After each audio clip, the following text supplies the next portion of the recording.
বলে না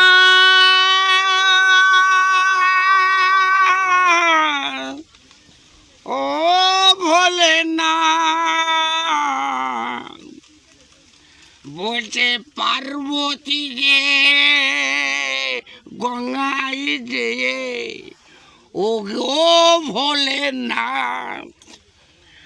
বলছে যায়নি এখনো বাবা মহেশ্বর কত দেশে মহেশ্বর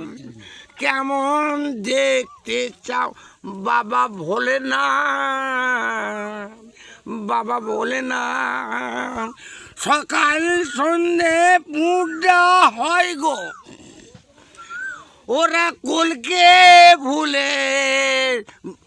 তবে দেবে শিব ঠাকুরকে বলে না আমাকে বলছে আমার দাদা কেমন ভাগ্যের বাচ্চা আমরা বললি এবার চলে যাবো হ্যাঁ যা যেরা মদ খেয়ে খাওয়া দাওয়া করবি খেতে